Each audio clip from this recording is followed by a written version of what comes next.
Now, the rest of the story.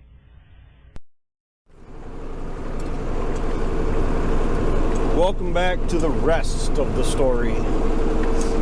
Well, I've gotten to the point where if I don't do this now, it's not going to happen. So we are currently, I'm not sure what day it is. It's Friday, April 30th. I'll probably have that at the beginning of the video anyway. It's 11:15. Dark out, as you guys can tell. I did not start this day out planning on being here. But I'm doing what I do best and putting in the hours to get back to where I really should be. Now, the reason I say that is because we're down at my place, also known as Rock City Central. We have plenty of rocks down here. You know, we kind of get that from the name. Well, I brought the fertilizer tender down with the 76 because there's no way I was getting up here with a full tank of liquid on it with the pickup. Not on new gravel anyway, because I did get my driveway fixed. So I got down here and Dad had already done this field and up front, which those were just strips. This is just a block of corn. Kicked up a lot of rocks. A lot of rocks that I didn't realize were there. I don't know if I've really addressed it. I said it in the past. I mean, I'm sure I've thought it. Maybe I didn't say it. But I've already spent a good portion of a day down here with the skid steer and the gravel bucket. A week ago. Because that was the day we filled those sinkholes up that night. And I came down here with the intention that I know there's a few rocks down there that I know of. I'll run down, and I won't be down there all day. We didn't kick up that many rocks. We're fine. Famous last words, right? So that was about 5 hours later. Well, this morning, Dad told me that he kicked up, it was a good sized rock, back in the new break-in, which is not new break-in, it's an old break-in that just kept the name. Came back down to do that, also knowing that I had a few areas of rocks, like right next to where I parked the 76 actually, and I gotta keep concentrating here. That burned me through basically, once again, a healthy part of my day. I started this day out with the planter already serviced and ready to go last night. I was supposed to jump in the planter at 9 o'clock this morning because we had to grind feed up for the steers, and I'm supposed to be done with this place when the sun was still up. Well, I ended up going and collecting, was it 15 buckets of rocks with the skid steer and the gravel bucket / rock bucket. That doesn't seem like a lot, but when it's just the skid steer down here and I have to drive halfway across the farm from any which location I'm at to find a place where I can actually dump the rocks, I mean, so they're out of the way and we're not moving them again in another year or two, that burns up a lot of time. So 15 trips doing that, and a couple of those rounds were awfully quick. The biggest bright side to it is because this ground is so mellow, we're dry. After Dad had disked it down, the stuff is basically like powdered. Not exactly bragging about that fact, but I mean it's what the weather gave us, so we're working with it. The dirt would fall right through the bucket, and it was nice picking up just rock, like by design, as I should. So the only thing that kind of caught me is if I got a little too much residue, because the corn doesn't really like to fall through it.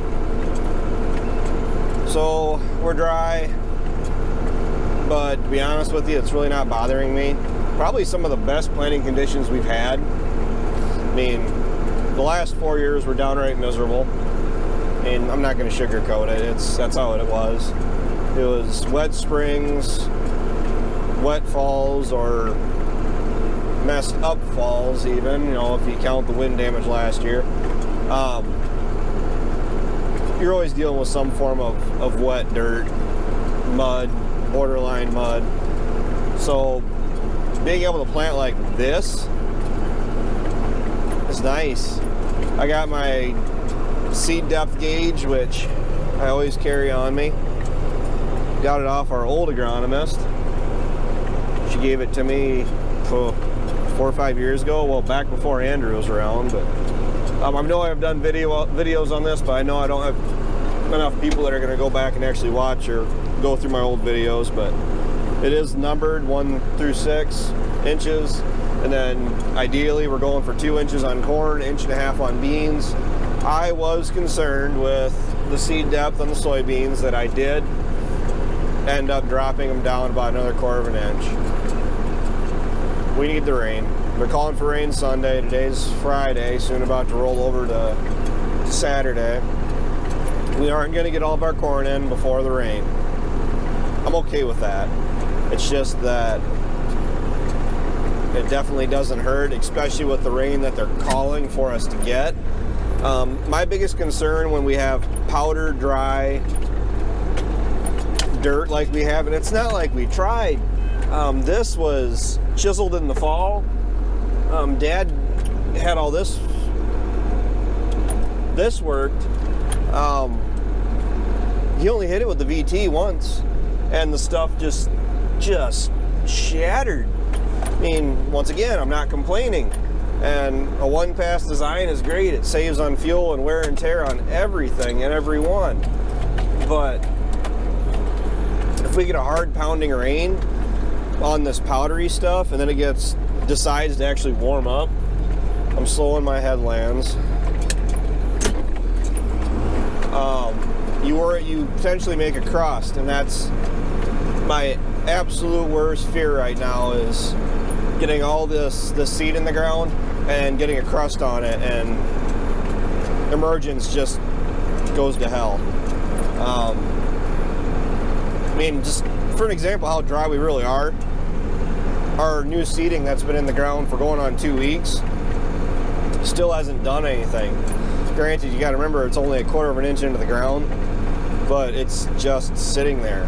Now, our current weather forecast, which I have trust issues because they've been moving the rain back progressively, but I was told Sunday night into Monday, they're pretty confident we're going to get something 1/4 to 1/2 inch. My biggest concern there is that if it starts raining and doesn't know how to stop, that's not what they're calling for. Maybe the weatherman's going to start getting it right. We're supposed to get a day or two of light rain. Make sure everything's working. And then 5 more days of decent weather. And then in the following week, they're calling for multiple days of chances of showers of rain. And I'd be okay with that. As long as all the seed is planted into moisture, corn and beans wise go. Excuse me. We'll be fine. It's just I would actually prefer if it got up out of the ground and we didn't have an abundance of moisture where, concentrate really quick here, manually doing waterways. What was I saying? Ideally, if the seed isn't sitting in moisture, the roots actually have to tap down and really look for that moisture. So you're getting a really nice root mass started, which is what I would prefer. I mean, nice deep roots ready for moisture, and then we get steady rains. Those roots are able to find the nutrients and the moisture that is available in the soil throughout the rest of the year, pending a drought, which we're not going to say that. As far as the planter goes, for what it is, it's working great. My biggest complaint about it ever since we got the ag leader monitor is it's an overload of information, because we're seeing our population singulation, our percentage wise as far as our singulation, seed spacing, spacing quality, skips and doubles. The old planter deer monitors never gave us that much information. Was it the seed track? It gave us the different rows and the populations for the most part, but this is almost too much, which I'm not complaining. I'd rather have too much than not enough, because it tells me how the planter is performing. I'm gonna oddly put a marker out because it lets me see where I need to come back into the row on the headland. That's largely the only reason I do it. Plus the fact that with trust issues comes the fact that I don't trust this 100%. I lost my steering a couple times. And guys, for those of you that are not familiar with ag and tech and auto track steering and all that, well, fun stuff.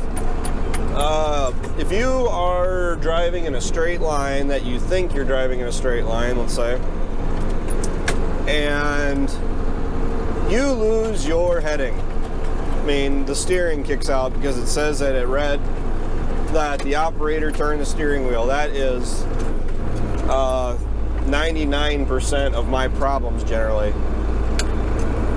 You'd be surprised, you'd be amazed at how far off and zigzaggy your rows will get just by going 5 feet without that auto track running. I mean, I don't know if you guys can see the steering wheel, but it's constantly, it's your fine adjustments, which if I was doing this manually, I'd be doing it just as much. But to be fair, because the wife took a dig at me earlier, that I used to be able to drive the tractor manually. That's true. I still can. But planting beautiful, straight back and forth rows, I guess you could say I have a challenge doing that consistently. I mean, don't get me wrong, if I really put my mind and heart to it, I can do it. But I don't know if I'd be out here at 11 o'clock tonight trying to do this. So my mom did say that as far as Rock City Central, you know, we all know that. Why I, really wouldn't want to come down here and plant this after dark. Well, let me tell you a thing about rocks. We VT'd this place, so unfortunately, because you don't like seeing the VT being drugged through rocks, just as a general rule, but it happens. Well, what it does is it scuffs up over 90% of those rocks. So what happens when you scuff up a dirty rock? The rock is, brown-ish, gray-ish, muddy-ish, a lot of ishes. You scuff it, and you get a white, I don't want to say blemish, but you ding that rock, and you get a little bit of that white showing, whiteness of the rock. And with these lights, I can see the largest share of the rocks that are coming at me. Plus with auto track, I'm not focusing on driving so much as I am watching the monitor, running the fertilizer, making sure the fertilizer isn't running out, and watching for rocks. And rocks that are at least still down in the soil aren't so bad. The ones that really get you are the ones that are up on top of the soil that the VT had spun up, and there's no arguing with them. They're there, they're in your way, and you will be dealing with them, which is generally a lot of what I was doing with the skid steer. Back to the planter, Schlegel closing wheels for the win. This is the first year I've run 100%, all 12 rows of the Schlegels. We used to have the rubber closing wheels the year before last year. Last year, rubber closing wheels I absolutely hated. Quick reason for that is because the way our planter is set up, it's 2 bolts to adjust the rubber closing wheels. And the problem with doing that is You don't have to turn very much with the planter in the ground, and you tweak those closing wheels. And in wetter conditions, that's terrible. Trying to keep those closing wheels centered over the seed trench. Maybe if the ground is dry and it crumbles it, but if I never run rubber closing wheels in a planter ever again, it'd be too soon. The Schleigels, they got the intermeshing fingers to a certain degree. There's a wider area there. I know I've said this before, and I'm pretty sure I've even said it on Ryan's channel. And what that does is it's making sure that it's crumbling those sidewalls. It's making sure that it is dealing with any of that compaction you may get from the sidewalls, and it's pressing down in the seed, making sure you have good seed to soil contact. Love them. Andrew let us run, he let us, found us some Schleigels that he had available. We ended up buying the rest of them, and I want to say they were the Copperheads, where they're essentially a rubber closing wheel, but they had the nubs on them. Essentially rubber closing wheel. Same problems I had with those. I had the rubber closing wheels. Plus, I didn't like that those are so aggressive that you're just getting a walking action of that pressing down into the soil. Really wasn't crazy on that either. Schleigels for the win. I'm perfectly happy with these. They're crumbling the soil nice. I was wondering if maybe I want to run the drag chains. Maybe I could put those on for relatively cheap. But in average conditions, like what you currently are seeing, maybe almost too dry.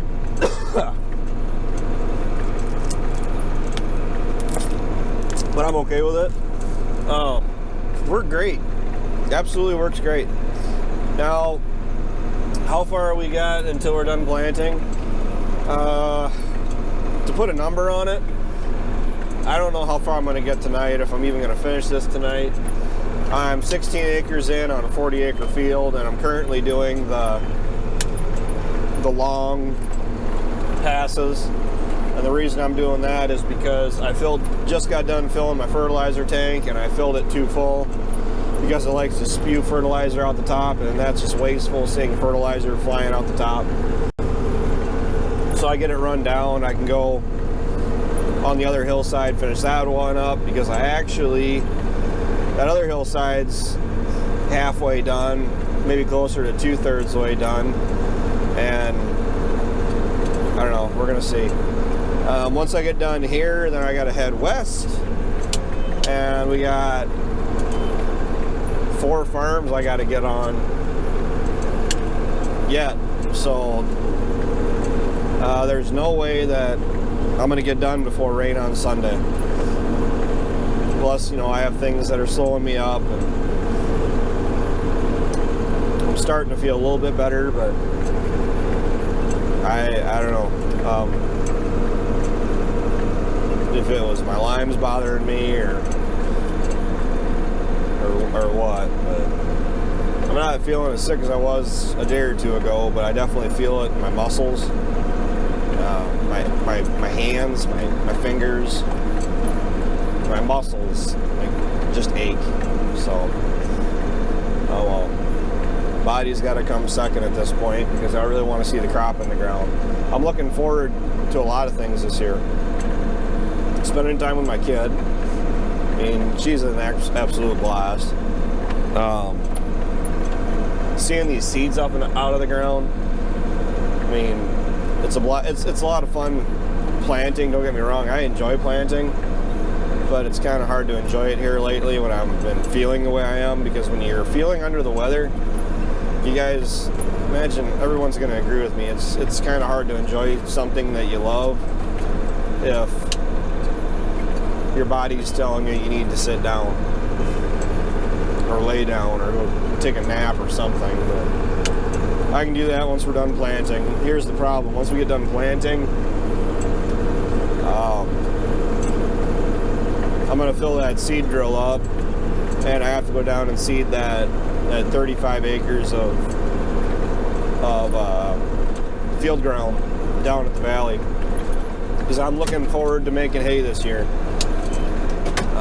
Raising crops, corn, beans, hay, cattle, kids. So diversify. Well, I had some pretty difficult camera issues because after a 20-minute long video, the GoPro just started beeping and shut off. I restarted it 2 more times to try to at least end the video, and it wouldn't let me. So this is actually some camera footage from earlier in the day. First thing was grinding some feed up for Dad's and Ryan's steers. I think these guys are going to be heading down the road here before too terrible long, which I don't know. I keep hearing the feeder market's good, so these guys aren't finished, so I guess, you know, feeders and yearlings.